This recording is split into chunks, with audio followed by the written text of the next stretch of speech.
Welcome to Sam snow.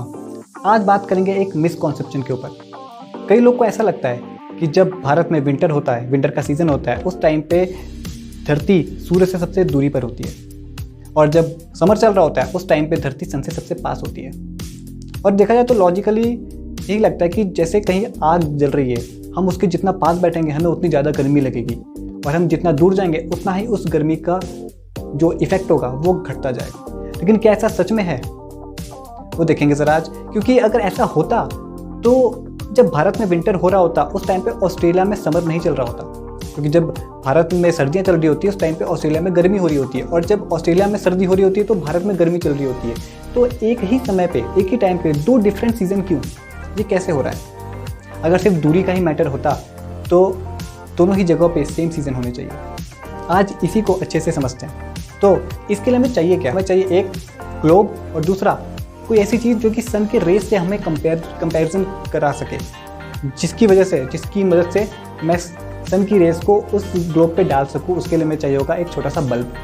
तो आगे चलते हैं अपने एक्सपेरिमेंट की तरफ। जैसा कि हमारी रिक्वायरमेंट थी, एक तो अर्थ, दूसरा सन, वो मैंने बना लिया है। तो ये जो ग्लोब है ये मैंने घर पे बना रखा है, क्योंकि आजकल लॉकडाउन है तो लॉकडाउन में तो कुछ मिल नहीं रहा है, तो मैंने फिर उसको घर पे ही बना लिया है। तो बॉल थी मेरे पास में, बॉल के ऊपर मैंने कागज़ पर चिपकाया, फिर पेंटिंग वगैरह की। अब पेंटिंग तो हमसे इतने ढंग से हुई नहीं है, तो कुछ चीज़ें ऊपर नीचे हो गई है, जिसको मैंने क्लियरली देखने के लिए एक लाइन ड्रॉ कर दी, जिससे कि मैं नॉर्दर्न और साउदर्न हेमिस्फीयर आसानी से समझ में आ जाएगा कि कौन सा नॉर्दर्न और कौन सा साउदर्न हेमिस्फीयर है।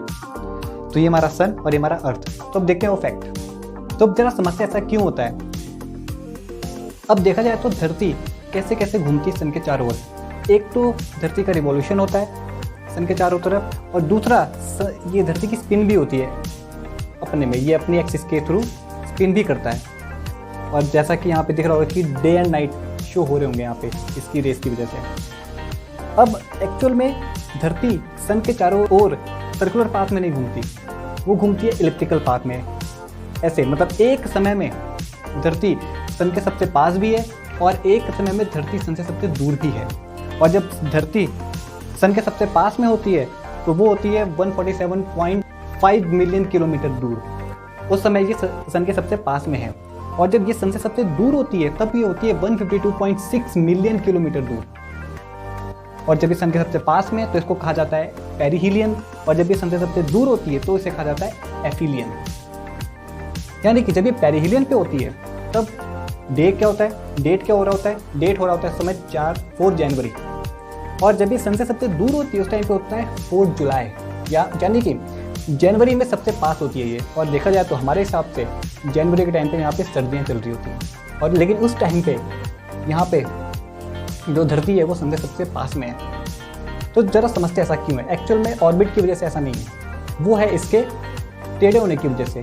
क्योंकि जो धरती की एक्सिस है वो ये है, और जो धरती की एक्सिस 23.5 डिग्री तक ऐसे टिल्टेड है, यानी कि वो एक्चुअल में ऐसे घूम रही है। तो अब देखा जाए तो अगर ये सबसे दूरी वाला पार्ट है इसका, तो ये है भारत, जैसा कि दिख रहा होगा हमारा प्यारा भारत। तो अभी ये नॉर्दर्न हेमिस्फीयर में, और अगर ये ऐसे है टिल्ट तो ये अभी सबसे दूर है, सन से सबसे दूर है। तो इस टाइम पे भी गर्मियाँ चल रही है, क्योंकि यहाँ से देखा जाए तो इसकी डायरेक्ट रेज इस पे पड़ रही हैं, यहाँ से सन से डायरेक्ट रेज इस पे पड़ रही हैं। और साउदर्न हेमिस्फीयर में इस टाइम पे इनडायरेक्ट रेज पड़ रही होती हैं, और हमें पता है कि डायरेक्ट रेज की इंटेंसिटी ज़्यादा होती है इनडायरेक्ट से। इसीलिए इस टाइम पे यहाँ पे तो गर्मियाँ पड़ रही हैं, लेकिन साउदर्न हेमिस्फीयर में इस टाइम पे सर्दियाँ हो रही होती हैं। अब क्या होता है, अब ये धरती यहाँ से ऐसे घूमते घूमते घूमते घूमते ठीक 6 महीने बाद यहाँ पहुँचती है।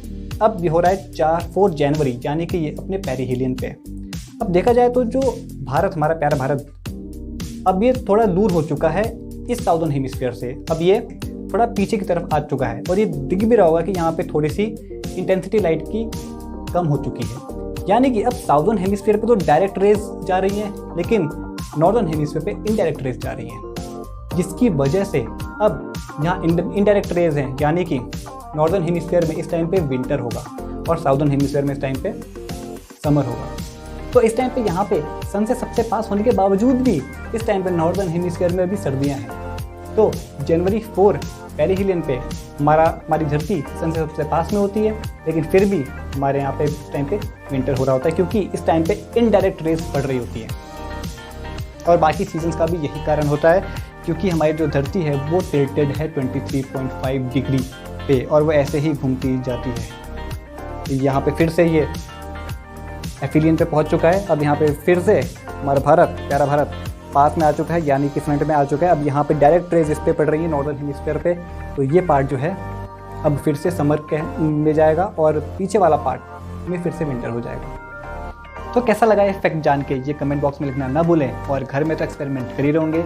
शेयर, सब्सक्राइब, लाइक दबाना ना भूलें, और ऐसे ही चौंका देने वाले एक्सपेरिमेंट देखने के लिए मेरे साथ में जुड़े रहिए।